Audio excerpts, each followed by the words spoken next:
যে মুসা, আমরা তো এমন রবের উপরে ঈমান এনেছি, এমন রবের উপাসনা আমরা করি যে রবকে আমরা দেখি না, কিন্তু দেখো এই বংশ বা এই জনপদের মানুষরা তারা এমন একটি জিনিসের পূজা করছে, এমন একটি জিনিসের ইবাদত করছে, যার ইবাদত তারা করছে সেটা তাদের সামনে উপস্থিত আছে। সুতরাং তুমিও আমাদের জন্য এমন একটি ব্যবস্থা করো যে আমরাও যেন এমনভাবে উপাসনা করি যে আমাদের উপাস্য আমাদের সামনে উপস্থিত থাকেন। এই ঘটনা কোরআনুল কারীমের ৭ নম্বর সূরা সূরাতুল আরাফের ১৩৮ নম্বর আয়াত থেকে রব্বুল আলামিন বর্ণনা করেছেন, ওয়াজাওয়াজনা বিবানি ইসরাঈলাল বাহরা ফাআতাউ আলা কওমিন ইয়াকুফুনা আলা আসনামিল লাহুম। রব্বুল আলামিন বলছেন, আমি বনি ইসরাইলকে সাগর পার করে দিলাম, সাগর ডুবি থেকে আমি তাদেরকে নাজাত দিলাম। এরপরে তারা এমন একটি জনপদের কাছ দিয়ে অতিক্রম করছিল, যেই জনপদের লোকেরা মূর্তির পূজায় নিমজ্জিত ছিল। তাদের সেই পূজা অর্চনা দেখে বনি ইসরাইলের লোকেরা তাদের নবী মুসা আলাইহিস সালামকে বলল, قالوا يا موسى اجعل لنا إلها كما لهم آلهة। তারা বলেছিল, হে মুসা, এরা যেমন করে তাদের উপাস্যকে সামনে রেখে পূজা করছে, উপাসনা করছে, এইরকম আমাদের জন্য তুমি একটি উপাস্য নির্ধারণ করে দাও, আমরাও যেন এরকম উপাসনা করতে পারি। এই কথা শুনে সাইয়েদনা মুসা আলাইহিস সালাম তিনি তার কওমের লোকদেরকে বললেন, ক্বালা ইন্নাকুম কওমুন তাজহালুন। আল্লাহ তাআলার নবী মুসা আলাইহিস সালাম বললেন, হে আমার কওমের লোকেরা, আমার সম্প্রদায়ের লোকেরা, বনি ইসরাইল জাতি, তোমরা তো বড় মূর্খ সম্প্রদায়। এত জাহালত তোমাদের ভেতরে কি করে বাসা বাঁধলো? তোমরা নিজের চোখে তোমাদের রবের কুদরত দেখেছো, তোমরা দেখেছো ফেরাউনের মতো একজন বিরাট শাসক, তার দলবল সহ আল্লাহ কিভাবে ধ্বংস করে দিয়েছেন। তোমরা আল্লাহর কুদরত নিজের চোখে দেখেছো, আবার আল্লাহর রহমতও তোমরা দেখেছো। যেই মিশরে তোমরা এত নির্যাতিত ছিলে, আল্লাহ তার রহমত দিয়ে তোমাদেরকে সেখান থেকে বের করে আনলেন, তোমাদেরকে মুক্তি দিলেন। আল্লাহর কুদরত এবং রহমত নিজের চোখে দেখার পরেও তোমরা এমন জাহেলিপনায় কিভাবে মত্ত রইলে? তোমরা এই গোষ্ঠীর লোকেরা এই জনপদের লোকদেরকে মূর্তি পূজায় রত দেখে তোমরাও কি এখন মূর্তি পূজায় শামিল হতে চাচ্ছ? তোমরা যাদেরকে দেখে এই আকাঙ্ক্ষা পোষণ করছো তাদের ব্যাপারে জেনে নাও, ইন্না হাউলাই মুতাবাররুম মা হুম ফীহি ওয়া বাতিলুম মা কানু ইয়ামালুন। মুসা আলাইহিস সালাম বললেন, এরা যেসব জিনিসের পূজা করছে সেগুলো ধ্বংস হয়ে যাবে, এবং এরা যে সকল কাজ করছে সেই সকল কর্মকাণ্ড বাতিল কাজ। তিনি তার কওমের লোকদেরকে আরো বললেন, ক্বালা আগাইরাল্লাহি আবগীকুম ইলাহান ওয়া হুয়া ফাদ্দালাকুম আলাল আলামিন। তিনি বললেন, আমি কি তোমাদেরকে আল্লাহ ছাড়া এমন কোন ইলাহের ব্যাপারে সন্ধান দেব? আমি আল্লাহ ছাড়া আর কোন ইলাহের ব্যাপারে তোমাদেরকে সন্ধান দেব? অথচ তিনিই তোমাদেরকে জগৎবাসীর উপরে শ্রেষ্ঠত্ব দান করেছেন। সুবহানাল্লাহ। বনি ইসরাইল জাতিকে আল্লাহ তাআলা সেই সময়ে দুনিয়ার সকলের উপরে শ্রেষ্ঠত্ব দিয়েছিলেন। আর বনি ইসরাইল এই জাতি, এরা এত হটকারী এবং আল্লাহর সঙ্গে এত নাফরমানি তারা প্রদর্শন করেছিল। আজকের আলোচনায় আপনারা দেখবেন আল্লাহর এত নেয়ামত পেয়েছে, আবার নেয়ামত পাওয়ার পরপরই আল্লাহর সঙ্গে তারা হটকারিমূলক আচরণও করেছে। তিনি বললেন যে, আমি কি তোমাদেরকে আল্লাহ ছাড়া অন্য কোনো ইলাহের সন্ধান দেব? অথচ তিনি তো তোমাদেরকে জগৎবাসীর উপরে শ্রেষ্ঠত্ব দান করেছেন। এত তাড়াতাড়ি তোমরা আল্লাহর কুদরত কিভাবে ভুলে গেলে? এত তাড়াতাড়ি তোমরা তোমাদের রবকে কিভাবে ভুলে গেলে? সবে মাত্রই তোমরা আল্লাহর কুদরতে, আল্লাহর রহমতে ফেরাউনের অত্যাচার থেকে মুক্তি পেয়েছো। মুসা আলাইহিস সালাম তার জাতি বনি ইসরাইলের লোকদেরকে স্মরণ করিয়ে দিলেন ওয়া ইদ আনজাইনাকুম মিন আলি ফিরআউনা ইয়াসুমুনাকুম সুআল আযাব ইউকাত্তিলুনা আবনাআকুম ওয়া يستحيون نساءكم وفي ذلكم بلاء من ربكم عظيم موسى عليه السلام বললেন স্মরণ করো আল্লাহ প্রদত্ত মুজিজার বলে তোমরা কিভাবে সমুদ্র পার হয়েছিলে, তোমরা কিভাবে ফেরাউনের অত্যাচার নির্যাতন থেকে মুক্তি পেয়েছিলে, সেগুলো তোমরা স্মরণ করো। যেই ফেরাউন তোমাদের উপরে অত্যাচার আর নির্যাতনের স্ট্রিম রোলার চালিয়েছিল, যেই ফেরাউন তোমাদের পুত্র সন্তানগুলোকে ধরে ধরে জবাই করে করে হত্যা করেছিল, আর তোমাদের কন্যা সন্তানগুলোকে নিস্তার দিয়েছিল, এটি তোমাদের জন্য একটি বড় পরীক্ষা ছিল। যে আল্লাহ তোমাদেরকে এই ফেরাউন থেকে মুক্তি দিলেন, আল্লাহ প্রদত্ত মুজিজার বলে তোমরা আল্লাহর কুদরত দেখেছ, সেই আল্লাহ তোমাদেরকে মুক্তি দিলেন। আল্লাহর তরফ থেকে এত রহমত পাওয়ার পরে, এত করুণা পাওয়ার পরে, আল্লাহর কুদরত নিজের চোখে দেখার পরে আল্লাহর সঙ্গে কেমনে তোমরা নাফরমানি করো। তিনি তাদেরকে বললেন আল্লাহই তো তোমাদেরকে মুক্তি দিলেন। দেখেন কেমন জাতি, সবে মাত্রই, আমি তো গত জুমায় ঘটনাটি বলেছিলাম, লোহিত সাগর তারা কার রহমতে পাস হয়েছে, আল্লাহই পার করে দিলেন, আর ওখানে ফেরাউন তার দলবল সহ ডুবিয়ে দিলেন। তিনি বললেন এই তো সবে মাত্রই তোমরা আল্লাহর রহমতে মুক্তি পেলে, আর আল্লাহর রহমতে সাগর পাস হয়ে যখন তারা কেনানের অভিমুখে যাত্রা করলো, একটি সম্প্রদায়কে দেখলো যারা মূর্তি পূজা করছে, নিজের হাতে মূর্তি বানিয়ে ওই মূর্তির পূজা করছে। তারা বলল যে মুসা, আমাদেরও এমন একজন রব থাকলে ভালো হইতো, যে রবকে দেখে দেখে আমরা ইবাদত করতে পারতাম। তো মুসা আলাইহিস সালাম বললেন তোমাদের রব তো এর চাইতে আরো কত উত্তম, কারণ এরা যার পূজা করছে নিজেরা বানিয়ে এটির পূজা করছে। এরা এদের কথার জবাব দিবে তো দূরের কথা, এদের কথাও এগুলা শুনে না। কি বলেন, মূর্তি কি মানুষের কথা শুনে? কথার জবাব দিবে কি? মূর্তি তো মানুষের কথাও শুনে না, উপকার কিংবা অপকার করার ক্ষমতা রাখে না। তিনি বুঝালেন যে তোমরা কোন জাহিলিপনায় তোমরা আবার নিমজ্জিত হয়ে গেলে।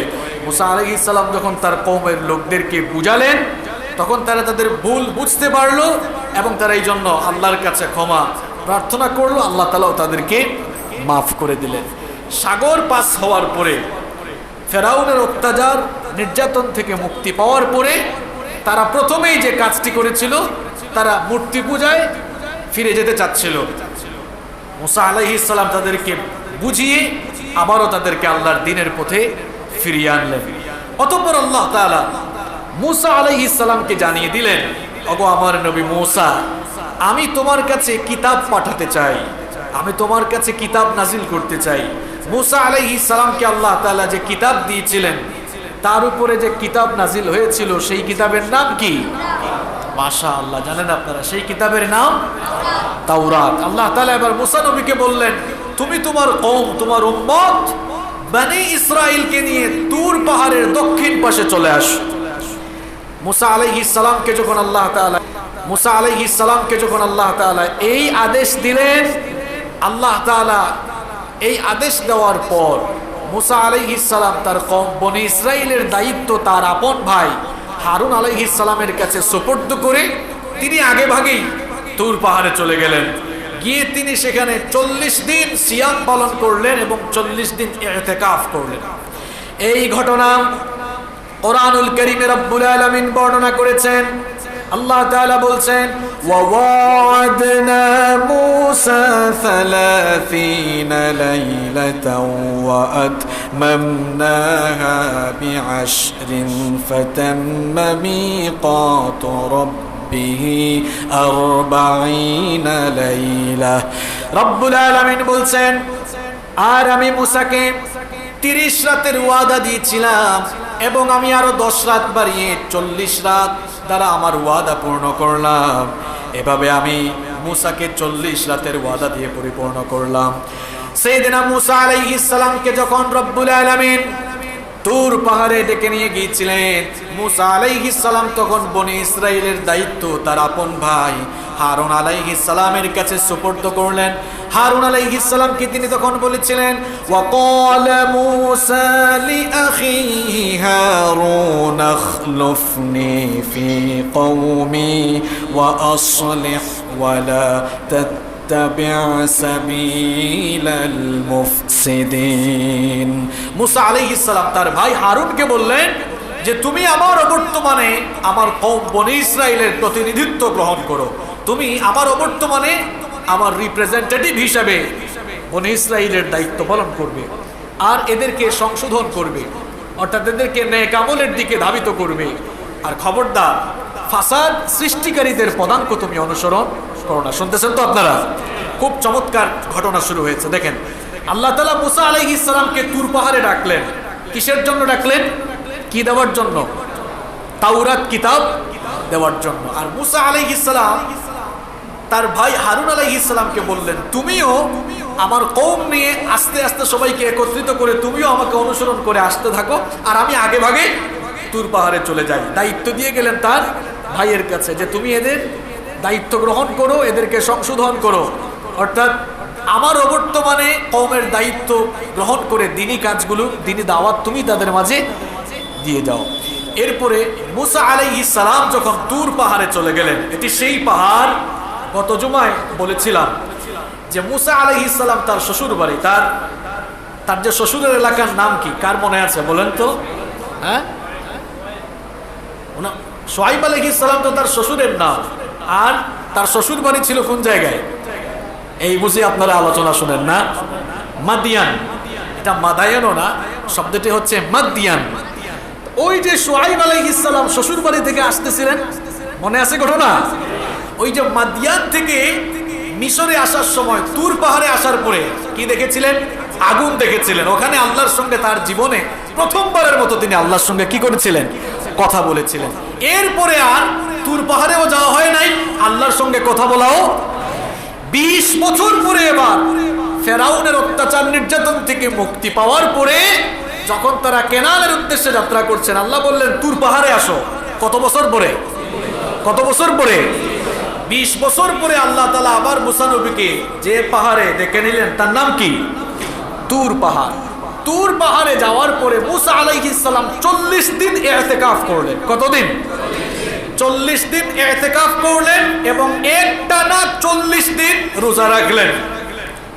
রাইসুল মুফাসসিরিন আব্দুল্লাহ ইবনে আব্বাস রাদিয়াল্লাহু আনহুমা বলেছেন যে তিনি প্রথম যে 30 দিন ইতিকাফ পালন করেছিলেন এবং সিয়াম পালন করেছিলেন সেগুলো ছিল জিলকদ মাসের 30 দিন। এরপরে আরো 10 দিন আল্লাহ তাআলা বাড়িয়ে দিয়েছিলেন, সেগুলো ছিল দুনিয়ার সবচাইতে উত্তম দিন, জিলহজ মাসের প্রথম 10 দিন। সুবহানাল্লাহ। তাহলে 40তম দিন ছিল কুরবানির ঈদের দিন। কুরবানির ঈদের দিন, ওই দিন আল্লাহ তাআলা মুসা আলাইহিস সালামের সাথে কথা বলে ওই দিন তাকে আল্লাহ তাওরাত কিতাব দান করেছেন। সুবহানাল্লাহ। মুসা আলাইহিস সালাম এবার 20 বছর পরে আল্লাহর সঙ্গে কথা বলতে গিয়েছেন। শুধু যে কথা বলবেন তাই না, 40 দিন একটানা ইতিকাফ করে এরপরে আল্লাহর সঙ্গে কথা বলছেন।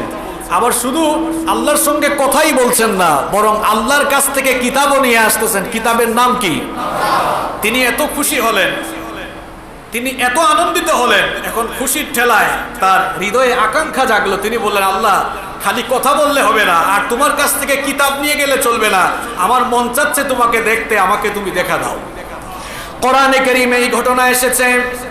রব্বুল আলামিন বলছেন, ওয়ালাম্মা জাআ মূসা লিমিকাতিনা ওয়া কাল্লামাহু রাব্বুহু ক্বালা রাব্বি আরিনি আনজুর ইলাইক।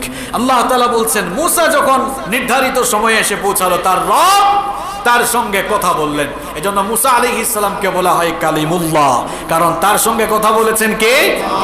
আল্লাহর সঙ্গে তিনি কথা বললেন। আল্লাহ তাআলাও তাকে তাওরাত কিতাব দান করলেন।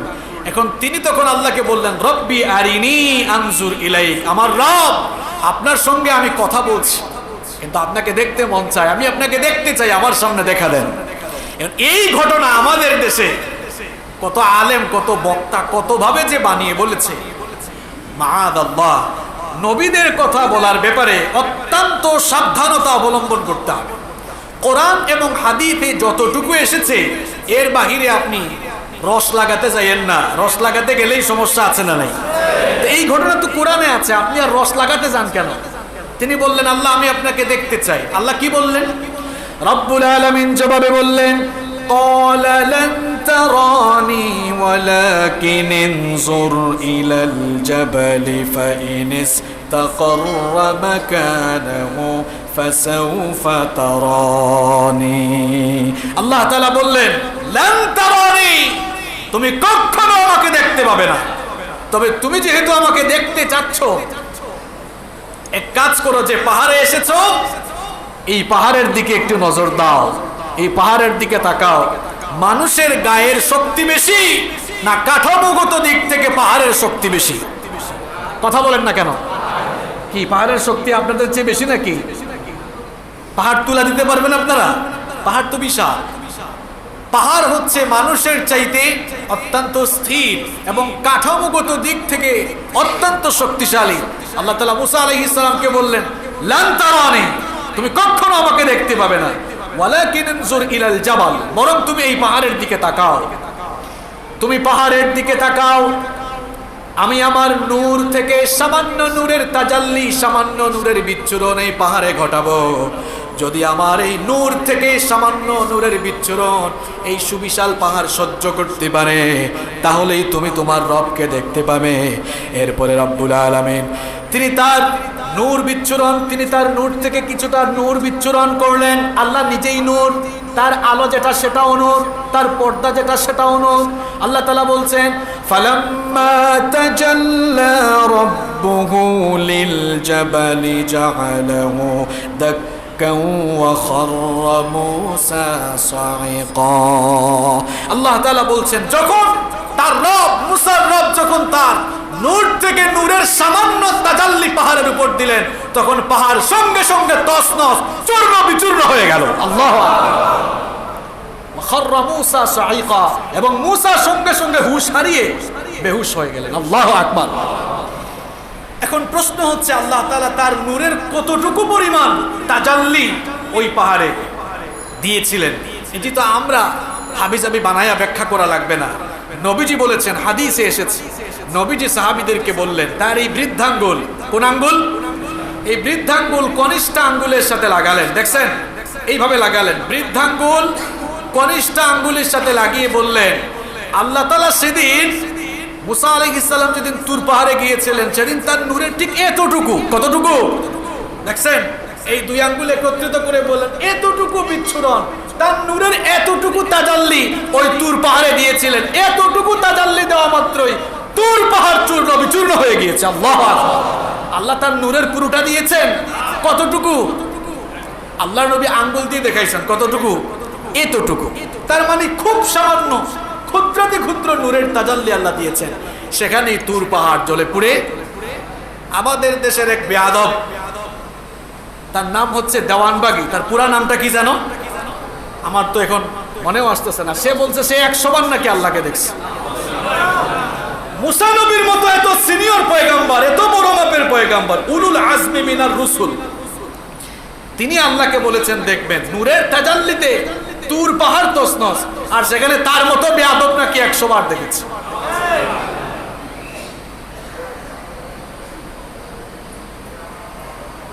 মুসা আলাইহিস সালাম এবার বেহুশ হয়ে গেলেন।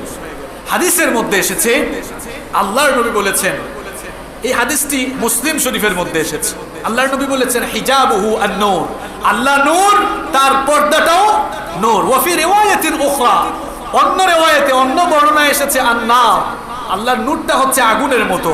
লাউ কাশাফাহু লাহারাকাত সুবহাতু ওয়াজহিহি মানতাহা ইলাইহি বাসারুহু মিন খালকিহি, আল্লাহ যদি তার নূরের পর্দা খুলে দেন, আল্লাহ যদি তার নূরের সমস্ত পর্দা খুলে দেন, তাহলে এই আলোয় গোটা সৃষ্টি জগৎ জ্বলে পুড়ে ছাই হয়ে যাবে। এজন্য আল্লাহর নবী বলেছেন, এজন্য আল্লাহ তাআলা সরাসরি কোরআনে কারীমে বলেছেন, কোন সৃষ্টি তার দর্শন শক্তি দিয়ে তার রবকে তার দৃষ্টি সীমানার ভেতরে নিয়ে আসতে পারবে? পারবে? এই জন্য আল্লাহ তাআলা কোরআনুল কারীমের 6 নম্বর সূরা সূরাতুল আনআমের 103 নম্বর আয়াতে বলেছেন লা তুদরিকুল আবসার ওয়া হুয়া ইউদরিকুল আবসার ওয়া হুয়াল লাতীফুল খাবীর। আল্লাহ তাআলা বলছেন দৃষ্টিসমূহ তাকে তাদের দৃষ্টির সীমানার ভেতরে নিয়ে আসতে পারেন। এর ব্যাখ্যায় তাফসীরের কিতাবগুলোতে এসেছে দুনিয়ার যত সৃষ্টি রয়েছে, মানুষ, জিন, ফেরেশতা, পশু পাখি, জন্তু জানোয়ার, সবাই মিলে তারা সকলের দৃষ্টির ভেতরে আল্লাহ পাককে নিয়ে আসতে সক্ষম হবে না, কিন্তু আল্লাহ তাআলা তার দৃষ্টি দিয়ে তার সমস্ত সৃষ্টিকে পর্যবেক্ষণ করতে পারেন কিনা? আল্লাহ এই কথাই বলছেন, এই দুর্বল মানুষ তার চর্মচক্ষু দিয়ে স্রষ্টাকে তার দৃষ্টি সীমানার ভেতরে নিয়ে আসতে পারবে না। আবার হাদিসের মধ্যে এসেছে, নবীজি বলেছেন ইন্নাকুম লান তারাউ রাব্বাকুম হাত্তা তামুতু, তোমরা মৃত্যুর পূর্বে তোমাদের রবকে কখনো দেখতে পাবে না। তবে হ্যাঁ, আল্লাহ পাককে দেখা যাবে, সেটা কিয়ামতের দিন কেবলমাত্র জান্নাতি লোকেরাই সরাসরি নিজের চোখে মন ভরে আল্লাহকে দেখতে পারবে। সুবহানাল্লাহ। এই কথা কোরআনে কারীমে রব্বুল আলামিন বলেছেন। কোরআনে কারীমের 10 নম্বর সূরা সূরা ইউনূসের 26 নম্বর আয়াত আল্লাহ তাআলা বলছেন লিল্লাযীনা আহসানুল হুসনা ওয়া জিয়াদা। আল্লাহ তাআলা বলছেন দুনিয়ায় যারা ভালো কাজ করবে, দুনিয়ায় যারা ভালো কাজ করবে, নেক আমল করবে, তাদের জন্য ভালো পরিণাম, অর্থাৎ তাদের জন্য আল্লাহর জান্নাত রয়েছে এবং তাদের জন্য আরো বেশি কিছু রয়েছে। এই বেশি কিছু এটা আবার কি? এর ব্যাখ্যায় মুফাসসিরিনে কেরাম বলেছেন এবং অসংখ্য হাদিস এসেছে এই ব্যাপারে। কিয়ামতের দিন আল্লাহ তাআলা জান্নাতীদেরকে জান্নাতে ঢুকানোর পরে রব্বুল আলামিন জান্নাতীদেরকে বলবেন, ও আমার জান্নাতি বান্দারা, জান্নাতে আমি তোমাদেরকে যত নেয়ামত দিয়েছি, এই নেয়ামত সমূহ দেওয়ার পরেও আমার কাছে কিন্তু আরো দেওয়ার মতো বাকি আছে, অর্থাৎ তোমাদেরকে দেওয়ার মতো এর চাইতেও আরো উৎকৃষ্ট জিনিস আমার কাছে আছে। বান্দারা তখন অবাক হয়ে যাবে, জান্নাতি বান্দারা তখন বলবে, ওগো আল্লাহ, কিয়ামতের দিন হাসরের মাঠে তুমি আমাদেরকে সম্মান দিয়েছো, তুমি আমাদেরকে মর্যাদা দিয়েছো, হাসরের মাঠে তুমি আমাদের চেহারাকে আলোকোজ্জ্বল বানিয়েছো, এরপরে জান্নাতের ভেতরে এত এত নেয়ামত দিয়েছো, আমরা দুনিয়ায় যেই জান্নাতের নেয়ামতের কথা শুনেছিলাম তার চাইতে বেশি নেয়ামত জান্নাতে পেয়েছি। এই জান্নাতে আমরা আরাম আয়েশের জন্য বালাখানা পেয়েছি, জান্নাতে আমরা ভালো ভালো খাবার দাবার পেয়েছি, দুনিয়ায় যা খেয়েছি, যা খাই নাই, এর চাইতে আরো বহু উন্নত মানের খাবার দাবার জান্নাতের ভেতরে আছে না নাই? এত খাবার দাবার, এত বিশাল বিশাল জান্নাত, সর্বনিম্ন মর্যাদার জান্নাতি যিনি হবেন তার জন্য 10টা পৃথিবীর মতো বিশাল বিশাল জান্নাত থাকবে। জান্নাতীরা বলবে, এত বিশাল বিশাল জান্নাত পেয়েছি, জান্নাতে এসে আমরা হুর পেয়েছি, জান্নাতে এসে আমরা এত নেয়ামত পেয়েছি, এত কিছু পাওয়ার পরেও আর কি কিছু বাকি থাকতে পারে নাকি? রব্বুল আলামিন বলবেন, যা কিছু পেয়েছো তার চাইতে সেরা জিনিসটাই এখনো বাকি আছে।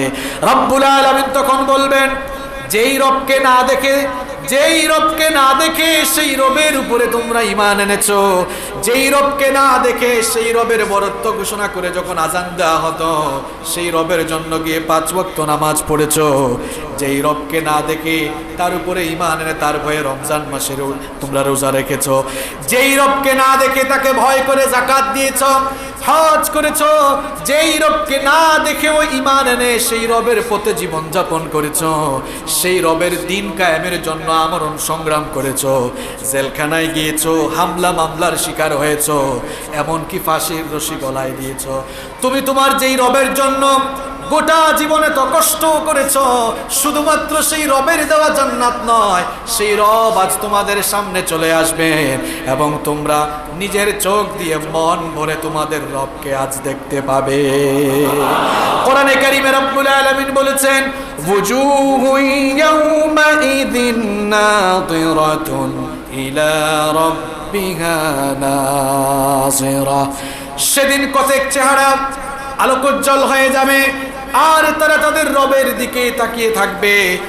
বিশ্বনবী সাল্লাল্লাহু আলাইহি ওয়াসাল্লামকে একদিন সাহাবীরা প্রশ্ন করলেন, হাদিস শরীফের মধ্যে এসেছে, সাহাবায়ে কেরাম জানতে চাইলেন, ইয়া রাসূলুল্লাহ, পড়েন সাল্লাল্লাহু আলাইহি ওয়াসাল্লাম। সাহাবায়ে কেরাম বললেন, হে আল্লাহর রাসূল, হাল নারা রাব্বুনা ইয়াউমাল কিয়ামা, কিয়ামতের দিন আমরা কি আমাদের রবকে নিজের চোখে দেখতে পারবো নাকি?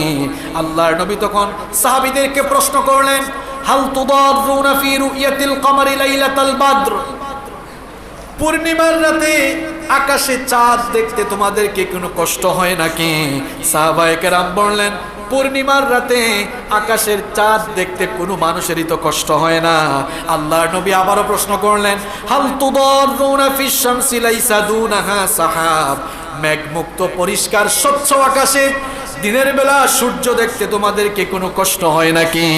সাহাবায়ে কেরাম বললেন, মেঘমুক্ত পরিষ্কার আকাশে সূর্য দেখতে তো কারোরই কষ্ট হয় না।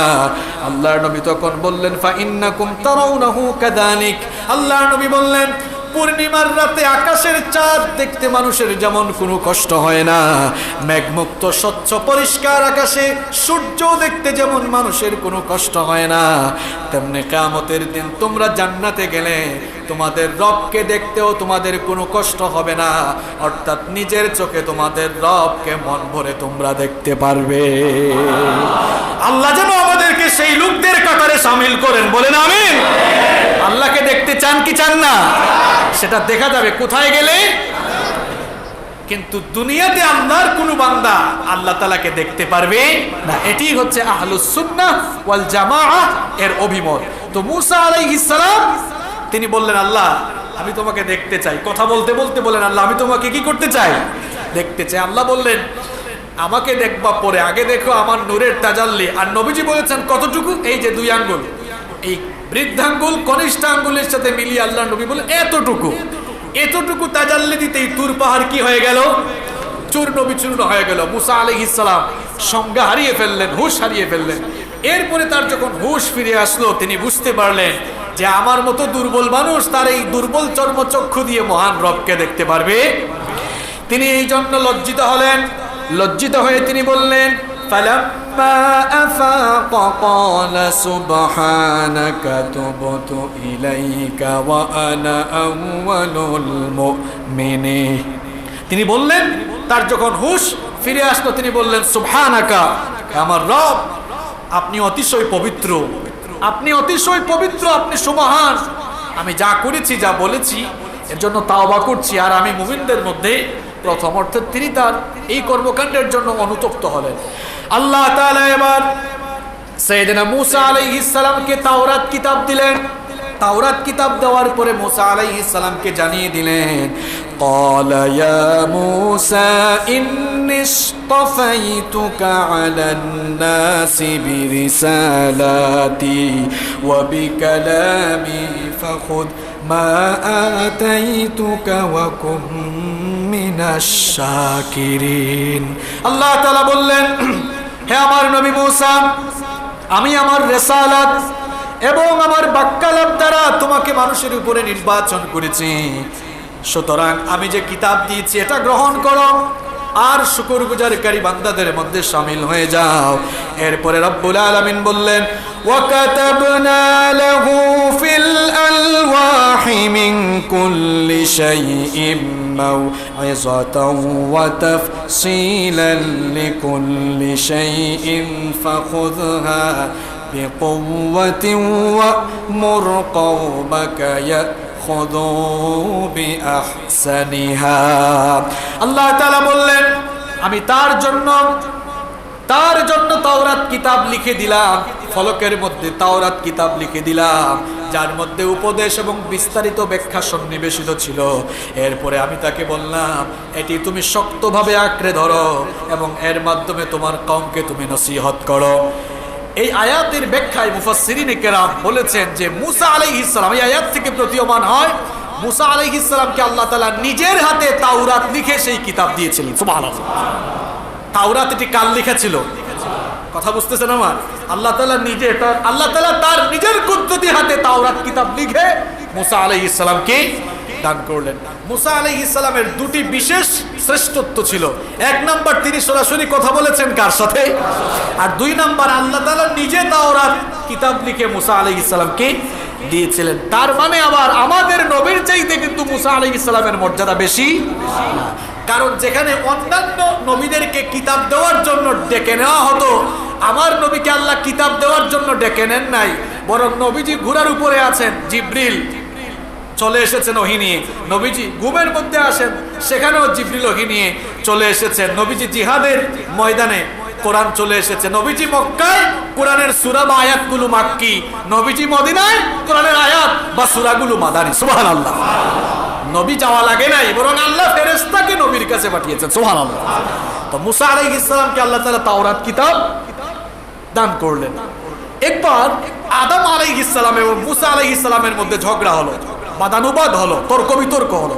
এই হাদিসটি বুখারী শরীফেও এসেছে, মুসলিম শরীফেও এসেছে।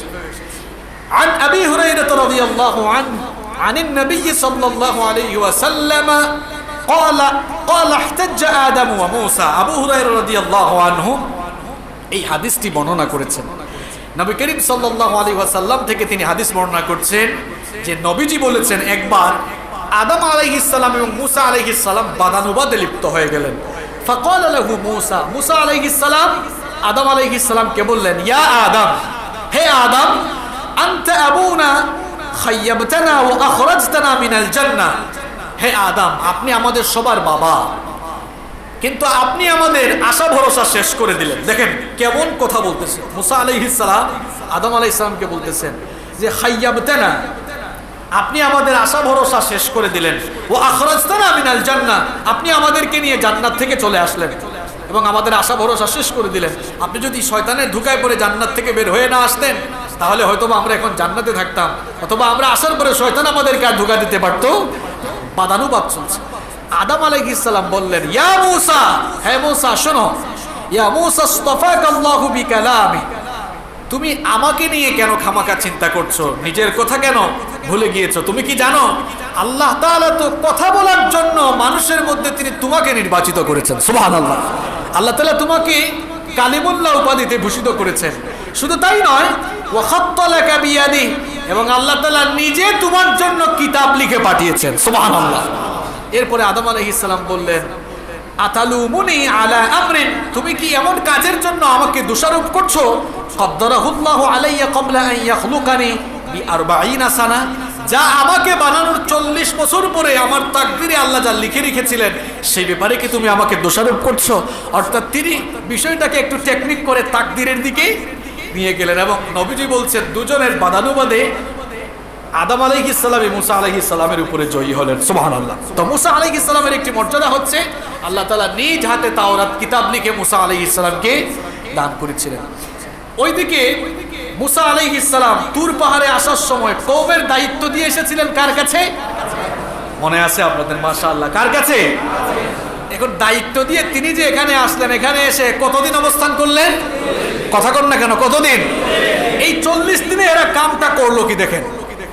এই 40 দিনে এরা আবার আল্লাহর ইবাদত বাদ দিয়ে বাছুরের পূজা শুরু করলো। ঘটনা কি ঘটলো দেখেন।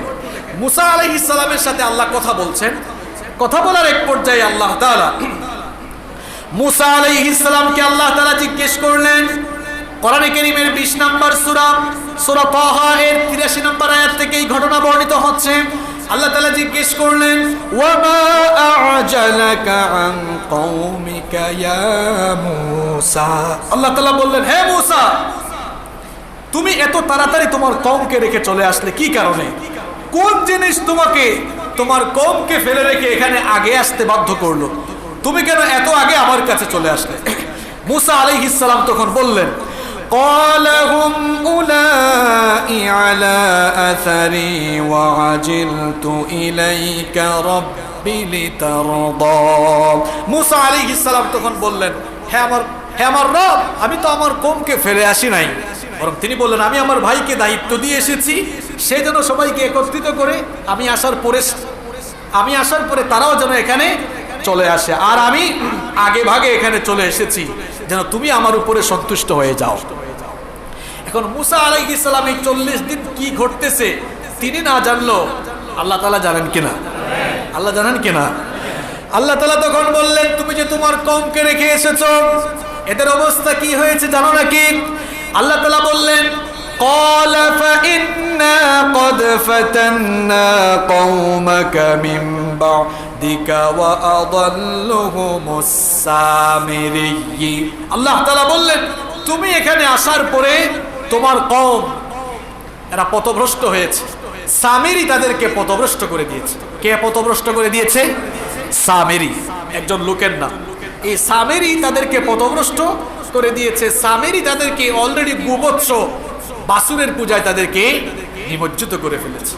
ঘটনাটি হচ্ছে এই, মুসা আলাইহিস সালাম তার ভাই হারুন আলাইহিস সালামকে দায়িত্ব দিয়ে তিনি যখন চলে আসলেন, এই সামিরি মুসা আলাইহিস সালামের অনুপস্থিতির এই সুযোগে বনি ইসরাইলকে পথভ্রষ্ট করলো। সামিরি হচ্ছে মুসা আলাইহিস সালামের মধ্যে, মুসা আলাইহিস সালামের কওমের মধ্যে মুনাফিক। মুনাফিক আমাদের উম্মতের মধ্যেও আছে না নাই? মুনাফিক কারা? যে মুখ দিয়ে বলে একটা করে, মুখ দিয়ে বলে ইমানদার, কাজ কর্মে বেঈমান। এরা হচ্ছে তো এই সামিরি মুসা আলাইহিস সালামের অনুপস্থিতিতে কি করলো দেখেন। মুসা আলাইহিস সালামকে যখন আল্লাহ তাআলা আদেশ দিয়েছিলেন, ফেরাউনের অত্যাচার নির্যাতন যখন মাত্রা ছাড়িয়ে গিয়েছিল, আল্লাহ তাআলা মুসা আলাইহিস সালামকে আদেশ দিয়েছিলেন যে রাতের বেলা তুমি তোমার উম্মত বনি ইসরাইলকে নিয়ে মিশর ছেড়ে চলে যাও। গত জুমায় আপনাদেরকে বলেছিলাম না?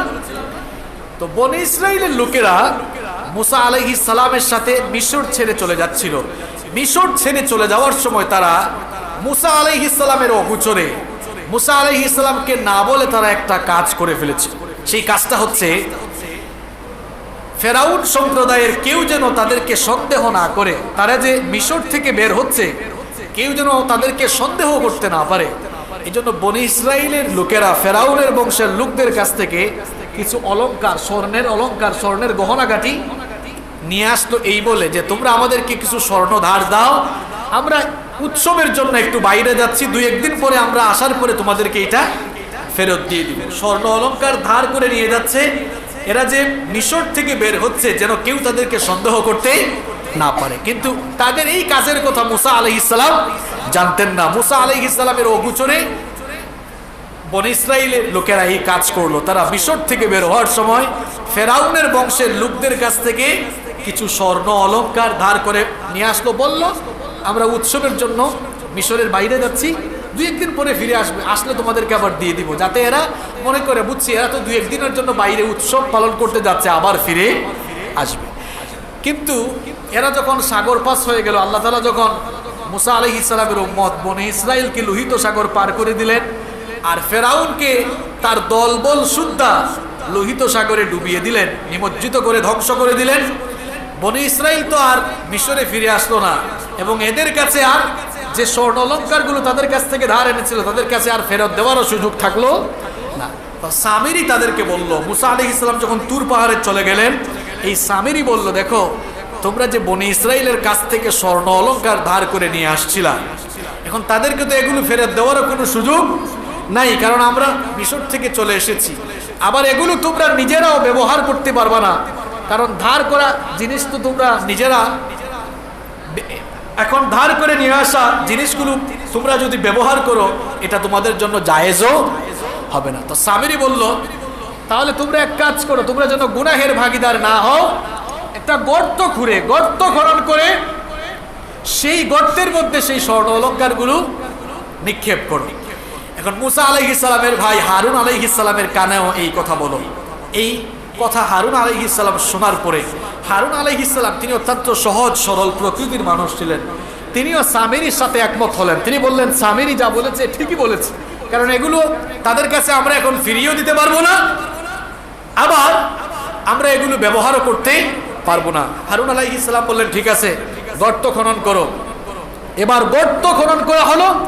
গর্ত খনন করার পরে সমস্ত অলংকারাদি সেই গর্তের মধ্যে ফেলা হলো। এরপরে হারুন আলাইহিস সালাম বললেন, সেখানে আগুন জ্বালিয়ে দাও। এবার আগুন জ্বালিয়ে দেওয়ার পরে দেখা গেল সেই অলংকারগুলো গলে গেল। এবার সামিরি সে একটা কাজ করলো। এই সামিরি অত্যন্ত সূক্ষ্মদর্শী, চালাক, খুব চতুর একজন লোক ছিল। সে মুসা আলাইহিস সালামের কাছে কাছে থাকতো। যেদিন সাগর ডুবির দিন, যেদিন আল্লাহ তাআলা ফেরাউনকে দলবল সহ লোহিত সাগরে ডুবিয়ে মেরেছিলেন, সেই দিন জিবরিল আমিন মুসা আলাইহিস সালামের কাছে এসেছিলেন এবং সামিরি এটা দেখেছিল। ভালো করে শোনেন, সামিরি জিবরিল আমিনের যে অবতরণ সেটা লক্ষ্য করেছিল এবং জিবরিল আমিনের ঘোড়ার পা যেই যেই জায়গায় পড়েছে সে লক্ষ্য করে দেখলো জিবরিল আমিনের ঘোড়ার পদচিহ্ন যেখানেই পড়েছে সেই জমিন সজীবতা ফিরে পেয়েছে। সুবহানাল্লাহ, সেখানে প্রাণের একটি স্পন্দন জেগেছে। এটি সে লক্ষ্য করে সকলের অগোচরে যেই যেই জায়গায় পদচিহ্ন পড়েছিল সেখান থেকে এক মুঠো মাটি সংগ্রহ করে সবার অগোচরে সে তার কাছে রেখে দিল। কারণ এই সামিরি মনে করেছিল, সে আসলে মৌখিক ইমানদার ছিল, মুনাফিক ছিল। সে মনে করেছিল যে মুসা সম্ভবত এই ফেরেশতার কারণেই এত শক্তিশালী হয়েছে, সুতরাং এই ফেরেশতার মাটি যেখানে পড়তেছে দেখলাম সেখানেই সজীবতা, জমিন সজীবতা ফিরে পাচ্ছে, দেখি আমি এখানকার মাটি সংগ্রহ করে আমিও কিছু কারামত দেখাতে পারি কিনা। এবার সে ওই মাটি, যে মাটি সে সংগ্রহ করেছিল, সবাই যখন ওই গর্তের মধ্যে অলংকার ফেললো, এবার ওই এক মুঠো মাটি সে যা সংগ্রহ করে তার কাছে রেখেছিল, সে এবার ওই মাটি কি করলো, ওই গলিত স্বর্ণ অলংকারের উপরে ফেললো। এখন গলিত স্বর্ণ অলংকারের উপরে এটি ফেলার পরে দেখা গেল এটি স্বর্ণের একটি বাছুর হয়ে গেল। কিসের বাছুর? কথা কন না কেন, কিসের বাছুর? এটা কি বানায় বলতেছি না, এটাই দেখেন সূরা তাহার মধ্যে এই ঘটনা এসেছে। এটা স্বর্ণের বাছুর হয়ে গেল এবং এটা হাম্বা হাম্বা বলে, গরুর ডাক তো হাম্বা হাম্বাই হয় তাই না, এটা হাম্বা হাম্বা বলে ডাক দেওয়া শুরু করলো। যখন এটা এরকম আওয়াজ শুরু করলো তখন সামিরি বলল, হাদা ইলাহুকুম ওয়া ইলাহু মুসা, এটাই হচ্ছে মুসা এবং আমাদের রব, আমাদের ইলাহ। নাউযুবিল্লাহি মিন যালিক। এখন সামিরির মতো কিছু কাট্টা মুনাফিক যারা ছিল তারাও বলল সম্ভবত এটাই আমাদের রব। মুসা মনে হয় বিভ্রান্ত হয়ে গেছে, এতদিন ভালো ছিল, এখন বিভ্রান্ত হয়ে মনে হয় মাথার স্ক্রু ঢিলা হয়ে গেছে, মুসা আমাদেরকে ছেড়ে চলে গেছে, হয়তো আসতে পারে, নাও আসতে পারে। সুতরাং মুসা আসার আগ পর্যন্ত যেহেতু আমরা আমাদের রব পেয়ে গেছি, আমরা চলে এটারই উপাসনা শুরু করে দেই। এখন হারুন আলাইহিস সালাম এটা দেখে উম্মতের লোকদেরকে বললেন, ওয়ালাকাদ ক্বালা লাহুম হারুন মিন ক্বাবলু ইয়া কওমি ইন্নামা ফুতিনতুম বিহি। হারুন আলাইহিস সালাম বললেন, হে আমার কওমের লোকেরা, তোমাদেরকে তো এর দ্বারা একটি বিরাট পরীক্ষায় ফেলা হয়েছে, তোমাদেরকে এই ঘটনা দ্বারা একটি বিরাট পরীক্ষায় ফেলা হয়েছে। ওয়া ইন্না রাব্বাকুমুর রহমান, তোমাদের রব তো রহমান, তোমাদের রব তো বড় দয়ালু। ফাত্তাবিউনি, আমার অনুসরণ করো। ওয়া আতিউ আমরি, এবং আমি যা বলছি আমার আদেশ তোমরা মেনে চলো, আমার আনুগত্য করো। এরা তখন বলেছিল, ক্বালু লান নাবরাহা আলাইহি আকিফিনা হাত্তা ইয়ারজিআ ইলাইনা মূসা। তারা বলল, না হারুন, আমরা তোমার কথা মানবো না, বরং মূসা আসার আগ পর্যন্ত আমরা এই গোবৎস, এই বাছুরের পূজাই আমরা করতে থাকবো। এখন মূসা আলাইহিস সালামকে আল্লাহ তাআলা বললেন, সামিরি এদেরকে পথভ্রষ্ট করে দিয়েছে, তাড়াতাড়ি তোমার কওমের কাছে ফিরে যাও। মূসা আলাইহিস সালাম এবার তার কওমের কাছে ফিরে আসলেন। এসে দেখলেন, হায় হায়, সত্যি সত্যি তো দেখা যাচ্ছে তার কওমের লোকেরা বাছুরের পূজা শুরু করে দিয়েছে। তিনি এসে তার কওমের লোকদেরকে বললেন, আমি তুর পাহাড়ে গেলাম, আল্লাহ যে আমাদের সঙ্গে ওয়াদা করেছিলেন, তোমরা আল্লাহর ওয়াদা কেমনে ভুলে গেলে? আমি আসা পর্যন্ত তোমরা কেন অপেক্ষা করলে না? তোমরা কেন আমার সাথে যে ওয়াদা করেছিলে তোমরা আল্লাহ ছাড়া আর কারো ইবাদত করবে না, এই ওয়াদার খেলাফ তোমরা কেন করলে? তারা তখন বলল, দেখো মূসা, আমরা তো ওয়াদার খেলাফ করি নাই, বরং আমাদের কাছে অলংকারের বোঝা ছিল।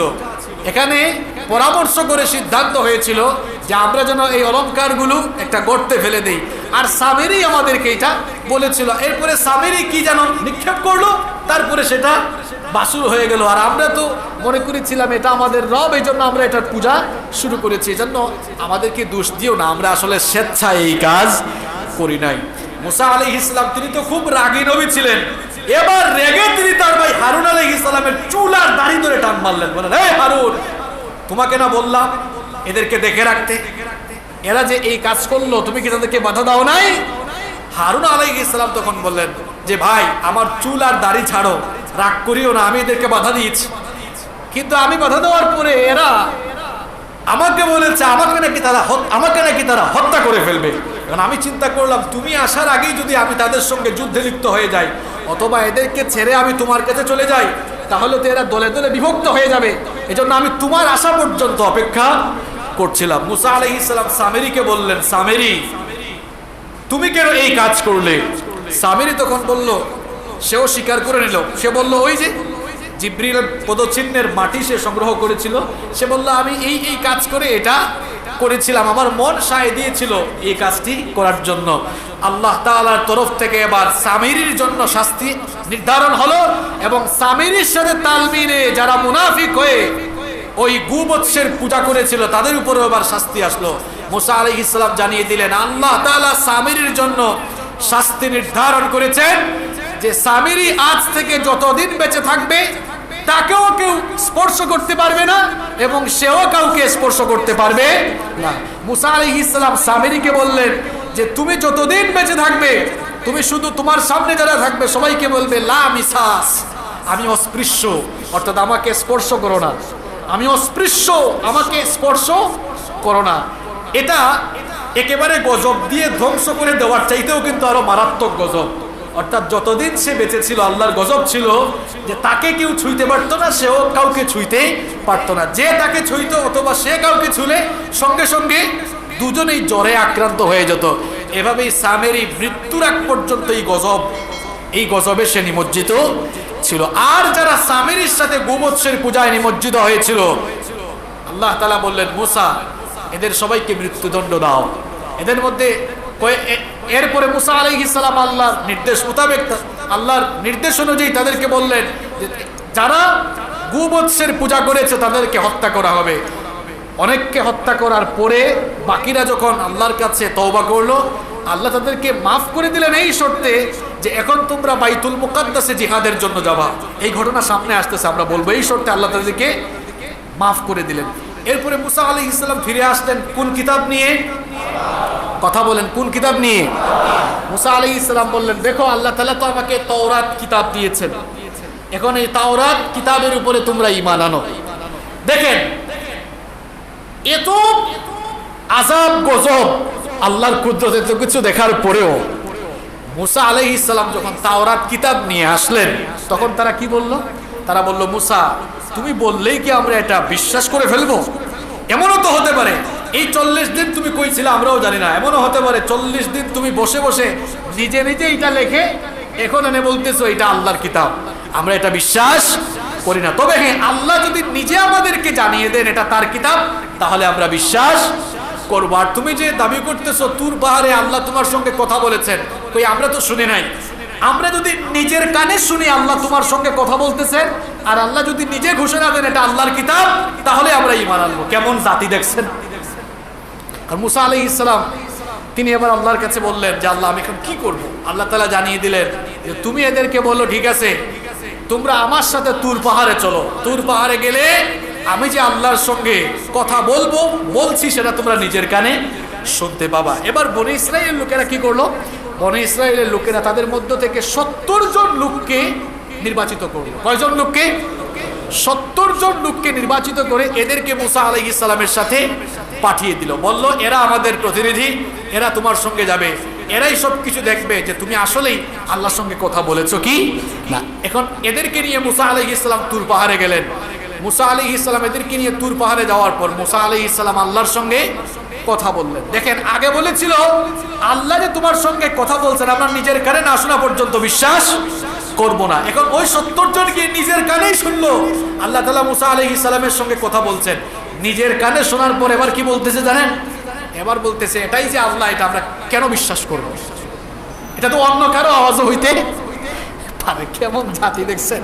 এখন বলতেছে দেখেন সূরা বাকারার 55 নম্বর আয়াত, এখন তারা বলতেছে না মুসা খালি আওয়াজ শুনে ঈমান আনবো না, বরং ইয়া মুসা লান নুমিনা লাকা হাত্তা নারাল্লাহু জাহরা, নিজের চোখে তোমার আল্লাহরে না দেখে আমরা ঈমান আনবো না।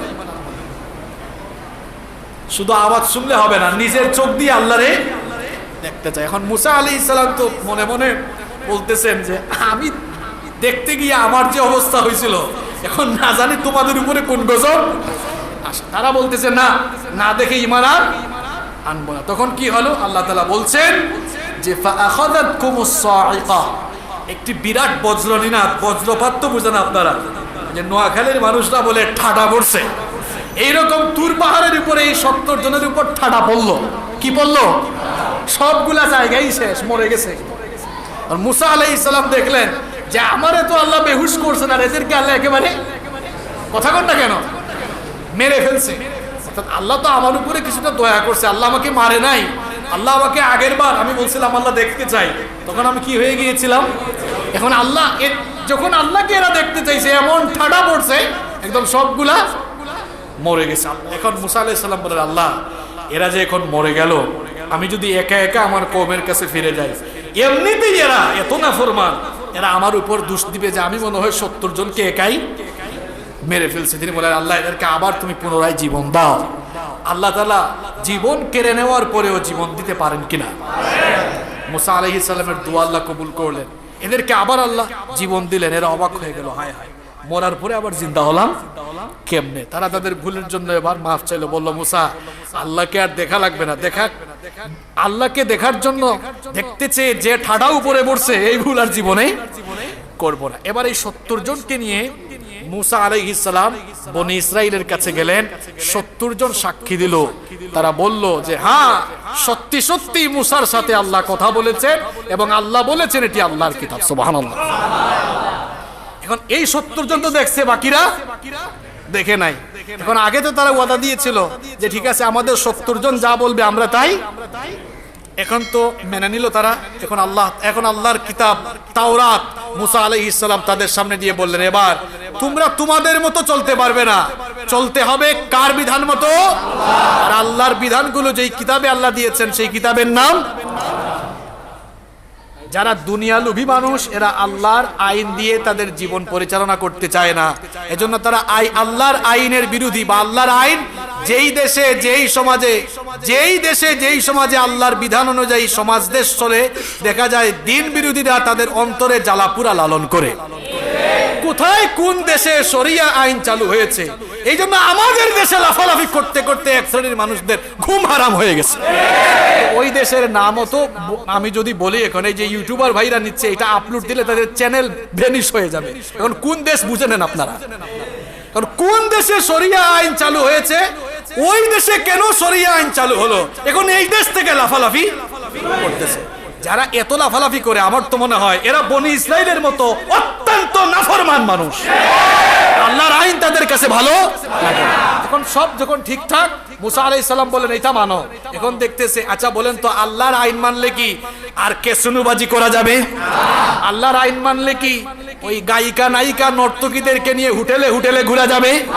আল্লাহর আইন মানলে কি মদ খাওয়া যাবে? মুনাফিকি করা যাবে?